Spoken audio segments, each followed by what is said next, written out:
at Anfield. That was 2-2 we were talking about. You also mentioned Pep Guardiola cheering a goal-saving clearance from Rodri. Yeah, Fabinho's eyes light up here. Ederson obviously makes a mistake from a goalkeeping point of view, but if you sort of pause it as it gets to his feet, the whole goal's there to be hitting. He must think he's just got to tap it in. Then Rodri comes from absolutely nowhere. And for me, again, as a goalkeeper, a former goalkeeper, these are the stuff you love to see. You've made a mistake as a keeper, and one of your teammates come and bails you out like that. That is phenomenal. And I just seen Pep Guardiola a couple of minutes after. He was celebrating that like a goal, basically. And that's what it is. When you save one like that on the line, it's a fantastic clearance. It's as good as a goal, but it's not the same No, thing. it's not. No, he was always going to say that one. It was, to be fair, it was one of the best blocks that I've ever seen. It was an amazing block, but no, it's not as good as a goal. Talking of goal scoring, Andy Robertson has just said to us live at Anfield, he thinks that was one of the best Liverpool goals from Mo Salah. Well, let's hear from the man himself. Mo, it was great to watch. What was it like to play in? It's hard. It's hard because I keep the ball a lot, but I think we played first half not really good, but second half we played well.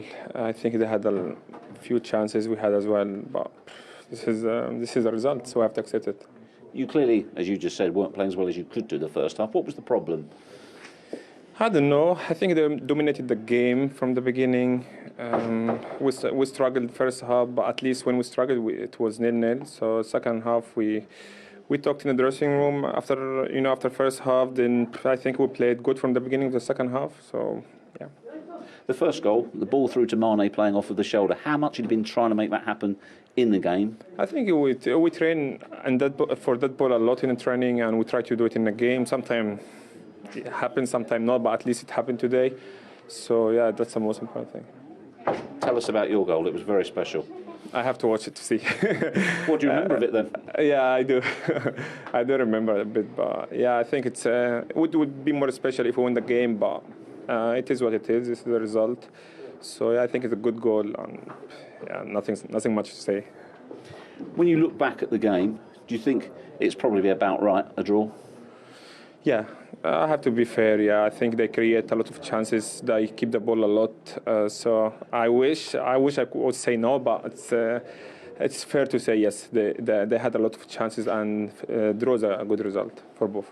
Great stuff, man. Well done. Thank you. Thank you very much. He's now scored in his last 7 Premier League Liverpool games in all competitions, his best run joint in his Liverpool career. Let's go back to Anfield.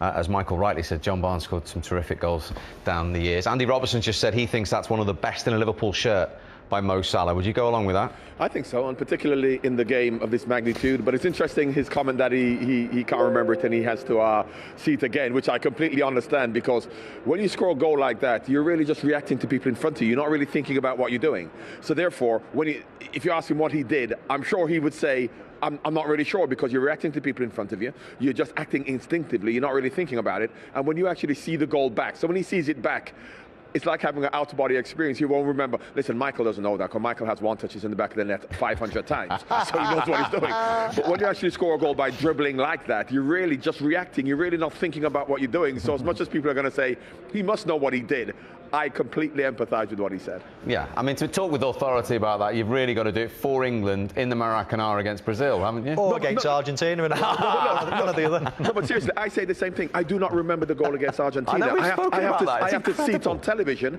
and then I kind of say, well, I kind of remember it. But if you ask me straight after, what was I doing? It was just really versus close your eyes and hope, basically.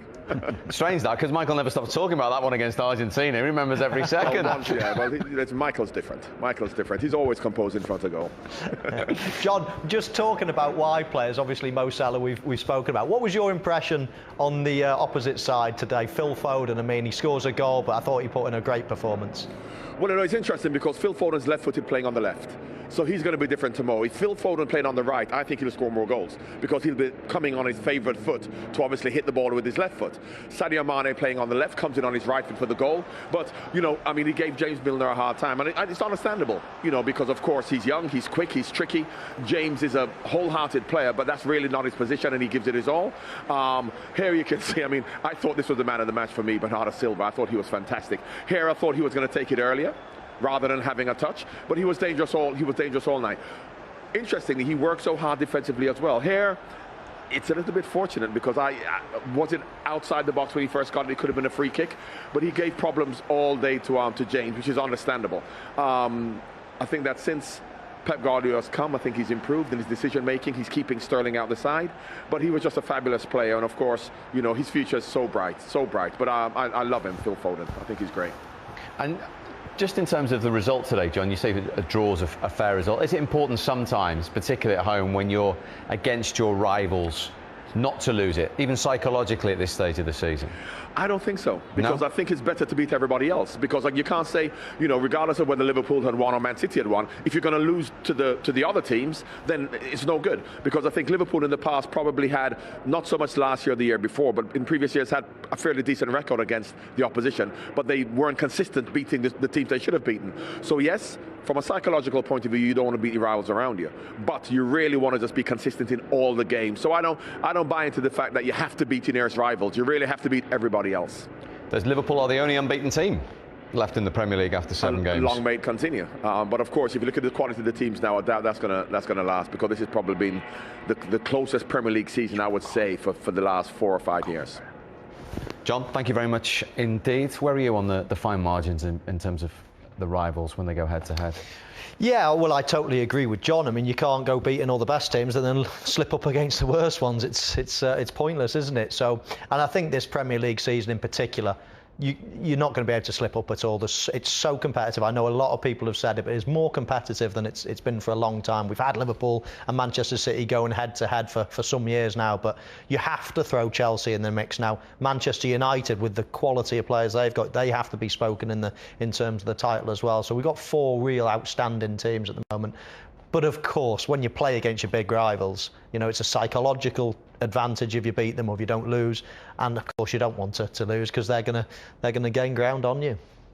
Well, what I would say from a Man City point of view, they've been at Chelsea last week and won, and obviously drew today away at Liverpool. So if you're looking at, I don't know, the advantage you would say would be slightly with Man City, because they've both got to travel to the Etihad and obviously try and get a result there. But I think it's too early in the season, way too early in the season, to say that one team's out and out favourite. I think Chelsea will be thereabouts. Lukaku's been a massive signing for them. I think he's a huge part of what they're doing. And of course, today the game, we were just, you know, we're on the edge of the seats the whole afternoon. It was absolutely brilliant to watch. And you know, these 2 teams, including Chelsea, they'll, you know, them 3. I think for me, I don't think United. It's just something's not quite there with United for me still. But I think them 3, one of them 3, will be the champions this year. But the standard and the level seems to get higher and higher every season, and today was a real advert for the Premier League. And what's your assessment of everything you saw today? Yeah, what a game. That is the reason why the last years Liverpool and Man City always were there, because they try to play in this way. Congratulations, of course, Liverpool, especially, of course, my players, staff, backroom staff, for this incredible week that we play against 3 incredible top teams and play fantastic way. And unfortunately, we could not win, but we didn't lose. So Anfield is always Anfield. Or was it one of those games where, as you look, you think this could go either way here? That's why the Premier League is the best. Yeah, what atmosphere. So. But what we have done the first between the 50 and the 45 minutes, the last 30 minutes, the first half in Anfield was great, really great. Was the only thing missing from your first half display finishing off a goal? Yeah. So Anfield is always Anfield.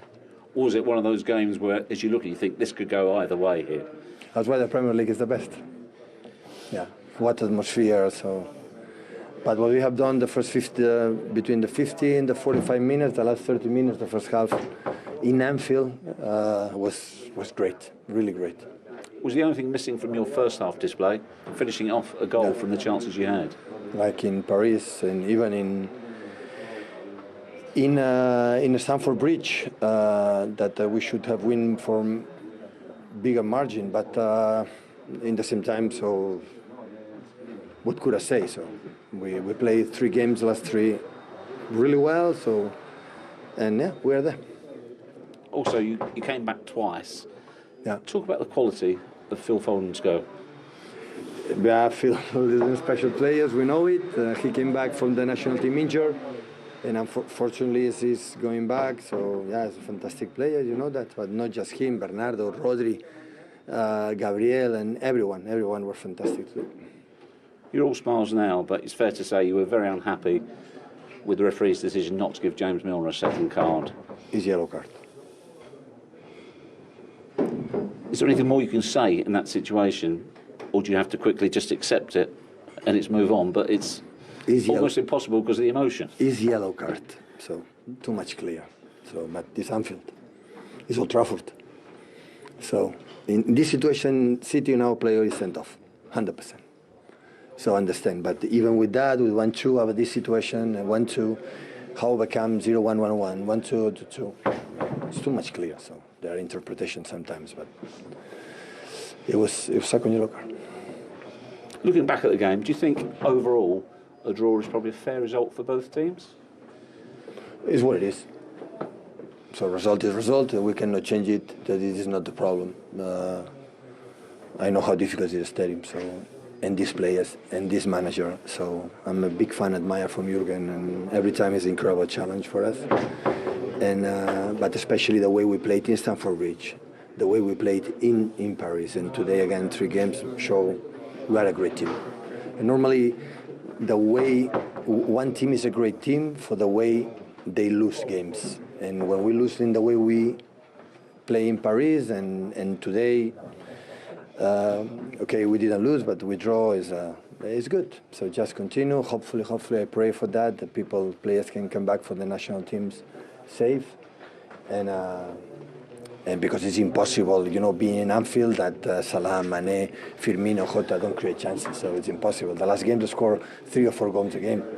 The first half didn't have one chance. The second half, we knew it. We spoke to now it's going to be different. No expect the same game we play in the first half because they are at home and their momentum always Anfield is their momentum. We knew it, but how we react in every circumstances and suffering and do it was brilliant.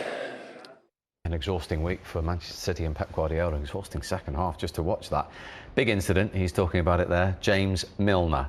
So let's go over the first half and then the tackle in the second half. He got a yellow card in the first half, which was correct in your view? Yeah, I think he'll have no complaints about the first yellow card. That's the penalty first. Yeah, for me, I thought it was a foul. And I don't know if it's inside the box or outside. Me and Michael at half-time weren't sure if it was inside or outside, but I think if that's anywhere else in the pitch, then he gives a foul. Michael disagrees with you. Michael normally disagrees with me, so don't worry about that, Steve. I think you're right. I think there's a Liverpool player second half gets booked for the same thing. A City player gets booked for the same thing in the second half. I can't remember which player it was now, but for the exact same incident, second half. When he cuts across him, there's the left arm and the left leg that makes contact with Foden, no question. There's nothing really with his right leg. And when you look on the side on, the left leg and the left arm come at the same time, and that contact is out of the box. Well, what happens is his left leg knocks. So if it's going to be, then I think it's outside. If it's a foul, I think it's outside the box. Because look at this, it's the left leg. Yeah. The right leg is just a planted leg for Milner. He doesn't touch him with that leg. It's the left, and as I say, when you look side on, the left leg and the left arm touch him at the same time, and they're both outside the box. So I think if you're going to give it, it's a free kick. So I don't think there's an identical instance second half where a City player does the exact same thing. He actually gets booked on a Liverpool player. They come together, there's a clipping of the heels, and his leg comes across, and he trips over, and he actually gives a foul to the ref and a yellow card. So there's no consistency there, I don't think. That was Cancelo outside the box. As I say, I'm not going to argue whether it was a foul or not. If it was a foul, it was outside the box. I don't think it's a penalty. OK, now, as promised, the yellow card for James Milner in the first half. I don't think there's any debate about this one, is there? No, there's no arguments. I don't think James will have any arguments either with this one. We talk about how well Foden played all game, and I think James even knows before he puts his head up it's a yellow card. He just dragged him back, and it's clear it's a yellow card. It's an easy decision for the referee. Now, at half-time we said he would have to be careful, and then this happened, Shay. Yeah, well, we did feel at half-time he might take him off, because Foden was City's best player first half. And now again, on a yellow card, James knows what he's doing there. I know James is a good friend of mine, but that in any walk of life is another yellow card, and that's what Pep. You can see Pep's going absolutely raging. I think Pep Guardiola got a yellow card on the back of this because he was so adamant, and there's a wry smile off James sitting on the bench that maybe he knows he got away with it, and Pep at this stage head was totally gone, wasn't he? Yeah. I mean, to coin a phrase from Pep Guardiola, it's a yellow card. It's a yellow card. He should have been a red card, I feel. I think they've got away with one, Liverpool there. I wouldn't go along with Pep Guardiola, though, when he says if it's at Old Trafford or Anfield or whatever. I think the integrity of our referees is absolutely spot on. Inevitably, you might get a tiny bit of unconscious bias at a big ground if you've got 50,000 people shouting for one team, and and that's happened throughout football. But I don't think referees think, oh, this is at Anfield, I'm not going to give. It's. I think that would be pushing it. But I do agree with him. I thought it was a second yellow and he should have gone. And what compounded Pep Guardiola's frustration was 3 minutes later, Liverpool scored. Yeah, and that's when he got the yellow card. He was raging at that point. You can see he sat back down in his seat, and he as I say, his head's come off at this stage. His jacket's even coming off behind him. But he's absolutely raging because you can. I think Milner might have been involved in the build-up before Salah scored as well, a tiny bit. But obviously a bit of magic from Salah, fantastic goal, and then you see Mike Dean's face in the back. There's a lot of finger pointing going on at this stage, but. It's a yellow card. There's no point, I don't think, dressing up in the other way, and James will be lucky tonight they can get away with that. What about the week City have had that Pep was talking about there? Yeah. Chelsea away, PSG away, Liverpool away. Well, I don't think it's a tougher week in football, really, is there? If you think about it, the team that Paris Saint-Germain built now, of course, Chelsea, I think, are one of the favourites for the title as well, and of course, the next favourites will be Liverpool if you're a Man City fan. So, yeah, it's been a tough week, but I think it's been a really positive week for Man City. For 4 points from the two Premier League. Yeah, definitely. I think it's a positive week. I think they'll go away now. Hopefully, they'll come back, as Pep says, from international break, fit and healthy. And obviously Liverpool and Chelsea have to come to the Etihad. I said that already, but it's in their hands. I think it's a really good week for them. Going to the Stamford Bridge and going to Anfield and coming away with 4 points is an outstanding achievement. That is brilliant. He would have snapped your hand off with that. OK, the disappointment was the Champions League, but they won their first game. They're in a decent enough position. They've got plenty of time to sort that one out. But in the Premier League, which is their bread and butter, to get 4 points out of those two fixtures, I can't imagine any other team are going to do that this year. And what does that say about them, the champions, that they're going to go again and try and retain this again under Pep Guardiola? Yeah, definitely. I mean, they're a team of winners. I think they were hurt last season when season before when Liverpool beat them, and then they showed last season how good they were again to retain the title, and they want to keep hold of it. They've got some brilliant players, some of the best players in the world. We spoke to, obviously, De Bruyne is a phenomenal player. They spent 100 million on Grealish. Foden today's man of the match. Mahrez didn't get off the bench. Sterling came on. The list of players, I could be here all day talking the depth of the squad that they have, and they want to win the title again for sure. OK, we've just heard Pep Guardiola say he has so much respect for Jurgen Klopp. High time then we heard from the Liverpool manager. Jurgen, there's a bit of talk about Bond this week. Licence to thrill, and both teams took it. Fabulous game. Yeah, thank God a football game has two halves. And we are really happy about the second today and not so happy about the first, for obvious reasons.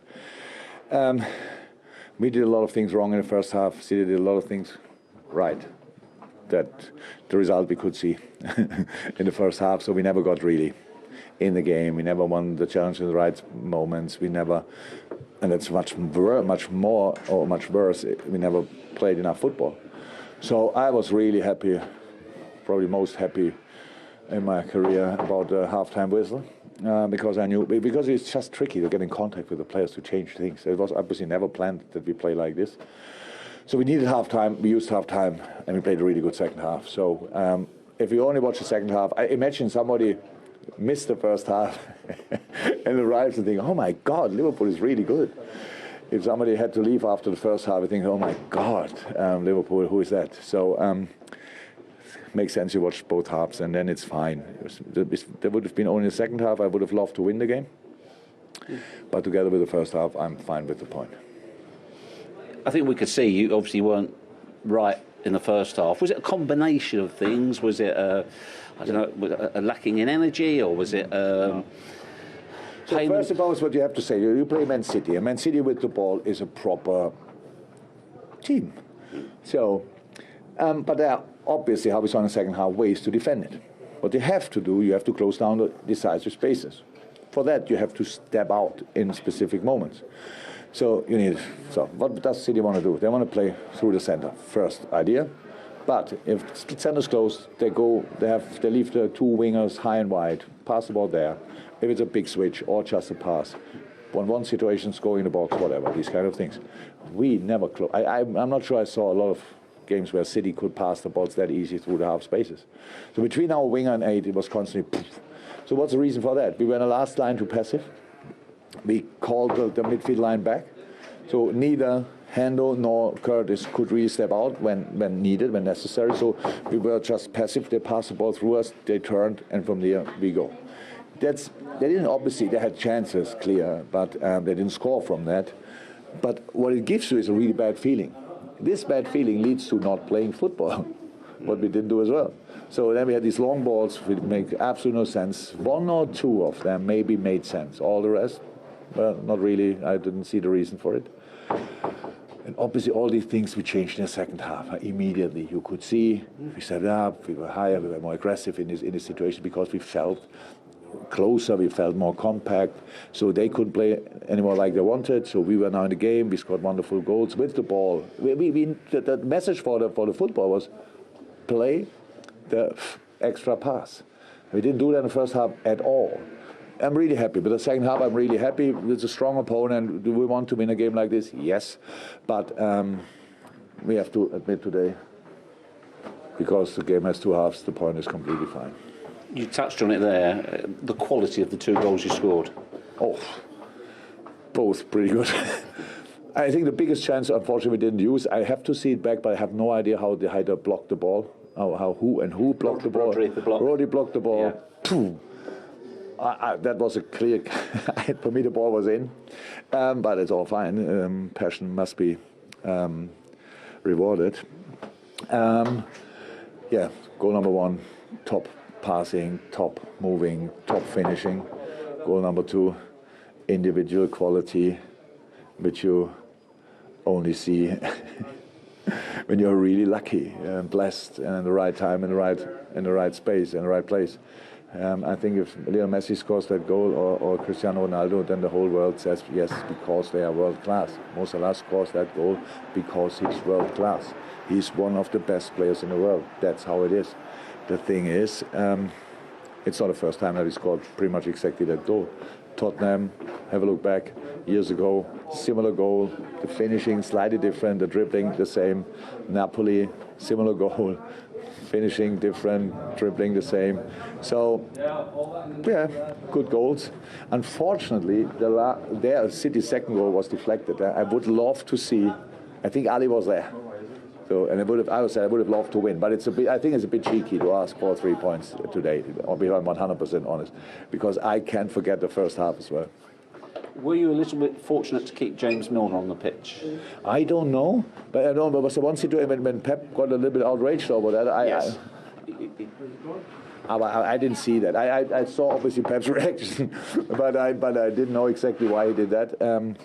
No, but the plan was anyway to take Millie off. It was clear they go for him now on that side. That's how it is. Millie did incredibly well first half, so it's not easy to defend these guys. They are already really good, but if you defend as a unit as bad as we did in the first half, then you as a fullback, you are really very often in a very average situation. So he did well, so then we changed and that's it. We've discussed the James Milner situation. He said he's completely honest, he's happy with the point. He can't forget that first half. But what he also said there is if Cristiano Ronaldo or Lionel Messi had scored that goal today, everyone would instantly say world class. Why don't they then with Mo Salah? Or should they be saying it? Well, they should. I think we do. I mean, I think he's one of the best players on the planet at the moment, and has been for a few Andy years. Robertson, his teammate, says he's massively underrated. Yeah, I think the human brain probably forgets certain things or makes its mind up quite early. I mean, don't forget, we've seen him playing for Chelsea, couldn't really get a game, quite erratic in his finishing. That seed of doubt is probably in your mind. And then it is a long time ago, Steve, but then virtually everybody, when he first came to Liverpool and he started banging in goals, everyone was saying it's got to be a one-season wonder, it's got to be a bit of luck, that. I mean, how can you go from that to that? And then all of a sudden, it's taken people's brains to work out that, hang on a minute, he's done this consistently now for year upon year upon year, and now people are coming to terms with it. I think the likes of Ronaldo, Messi, they were absolutely at that level right away, like really early in their career, whereas Salah's been a bit of a slow burn, and then the last 4, 5, 6 seasons, you think, whoa, how good is this player? So I think it's taken a lot of people a lot of time to change their mind on him. But there can't be any doubts. Let me phrase it like this then. The Ballon d'Or's coming back this season. Should he be right in the conversation for that award right now? Yes, definitely, yeah, based on what he's done for Liverpool. Of course, the Ballon d'Or will not only depend on an individual performance, but it also the team will have a huge impact. So if Liverpool had won the Premier League, for example, then he'd be right in there with a chance. If Egypt win a big competition, he'd be right in there with a chance. Obviously, if Liverpool win the Champions League, things like that. So you do need to couple a great year with a big achievement from the team as well, and that's probably where Mo Salah will not score full points. Is it heavy, that trophy? Because you still won't let me touch it, will you? So I can tell you, I lift it up every day in private moments. I lift it up. It's very heavy. Where's Salah for you? Yeah, I mean, the stuff he's doing, Michael couldn't spoke any highlier, and rightly so, because he's just a phenomenal player. You see that goal today, and Jurgen Klopp stole my line. I was going to say about, if that's Leo Messi in his prime, you're going, only Lionel Messi, the only person on the planet, could score a goal like that. The goal today is reminiscent of Messi in his prime. And I think he can't speak any higher than that. I mean, when he scores and you see him run off celebrating, and you see the reaction on the fans' faces in the front row, and these kids they're just watching magic in front of them. That is a phenomenal goal, and they'll remember that goal for the rest of their lives. Were you there when Salah scored such an amazing goal? And he maybe doesn't get the credit he deserves. I think they should tie him down. He's 29 now. He's maybe 18 months left in his contract. I think he should tie him down and give him that sort of support, because I know his agent's making noises that he's not signed a contract yet. So that'll be a worry from a Liverpool point of view. But for me, I would try and tie him down as long as possible, because he does special things with the ball. Well, that's a very good point, because we've got a long list, 5, 6, 7 big players. Van Dijk's, Henderson's, Fabinho's, Alisson, who've all committed their long-term future. Mane, he's the one that hasn't yet. He's probably the last one. Yeah, Liverpool have done, a lot of people say they've hardly done any business over the summer. They've worked tirelessly to get player after player after player to sign on the dotted line, and they've got the bulk of the squad now on long-term contracts. The missing one is Mo Salah. The most important one, arguably, with probably Van Dijk. Is he the most important one? Yeah, I'd say Van Dijk and obviously the goalkeeper's brilliant, Van Dijk's brilliant, and Salah's. Listen, they're all brilliant. There's so many great players. But if you're talking about the difference makers, then Mo Salah's got to be right up there in your priority list when you're thinking about dishing out new contracts. He is 29. He has got 18 months, and that's taken him to 31. You don't want to be giving extortionate money to someone on a 6-year deal that's taken him to 35. Well, they won't, will they? They've exactly. proven that with Wijnaldum. Exactly. So, there is going to be a negotiation there. People have got to be realistic. It's not a case of just give him what he wants and as long as he wants. He's getting to an age now where it's his last really big contract. And the club have got to be careful. They will need to reward him for what he's done, what he could potentially do. But of course, you don't want to be rewarding him for, giving him a 6-year deal or something. So, and of course, at that age, we've all been there before, you keep your contract short when you're younger. Later on in life, when you're 29, 30, you're trying to get some security, some length, because it's your last contract. So he'll be trying to get a long-term contract now, I think, and the negotiation will still take place. But where else is he going to want to play football? I mean, where else? Liverpool's the best place for him. And Jurgen Klopp's keen to make the point that this goal today that Shea was saying, I was there moment, he's done it before. And the one he was actually illuminating towards was 2018, same end actually, against Spurs. I said to you, didn't I, during the game, I said, he scored that goal before. Yeah. Who was it against? And you said Tottenham. Yeah. I mean, it was very, very similar, tight space. I think the one today was even better than that, to be honest. His touch, his strength. Do you know that's underplayed, Steve? His strength, he's like an ox. He is so strong. I did an interview with him a year or so ago, and he was telling me how much, he couldn't believe how little I did in the gym. He was asking me about what I used to do when I was playing. And he says, every day I work for, a long period of time in the gym, working on his strength. Watch people, they bounce off him, the first little bit there. The strength to knock people off the ball, and then the skill, then the finish. He was just outstanding on so many fronts. So we head into the international break, and as I say, after the draw, Chelsea, having got back to winning ways yesterday by the slenderest of leads, are the leaders before we resume in a couple of weeks' time. They're a point ahead of Liverpool, who are a point ahead of City and United, and Everton and Brighton are locked on with the two Manchester clubs as well. And Everton and Brighton have had outstanding starts, Shea, but 1 to 4 has a very familiar and tight look about it already. Yeah, well, the last couple of seasons, obviously, we've talked about Liverpool and Man City. It's one of two, but definitely Chelsea are in the equation now after last season.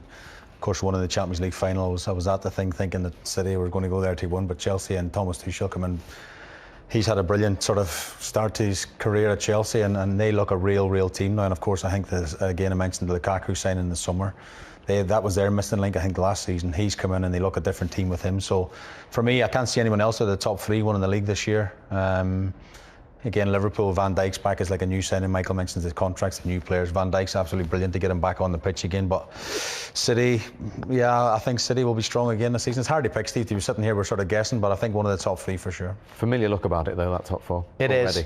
Already they've congregated to the top, haven't they? The 4 that we thought. And I agree with Shay. I think Manchester United are just the one little step below those 3 and a couple of steps ahead of the rest. So yeah, it's having a familiar look, and we have a little breather now and then we go again, because wow, I mean, that whets the appetite for the rest of the season.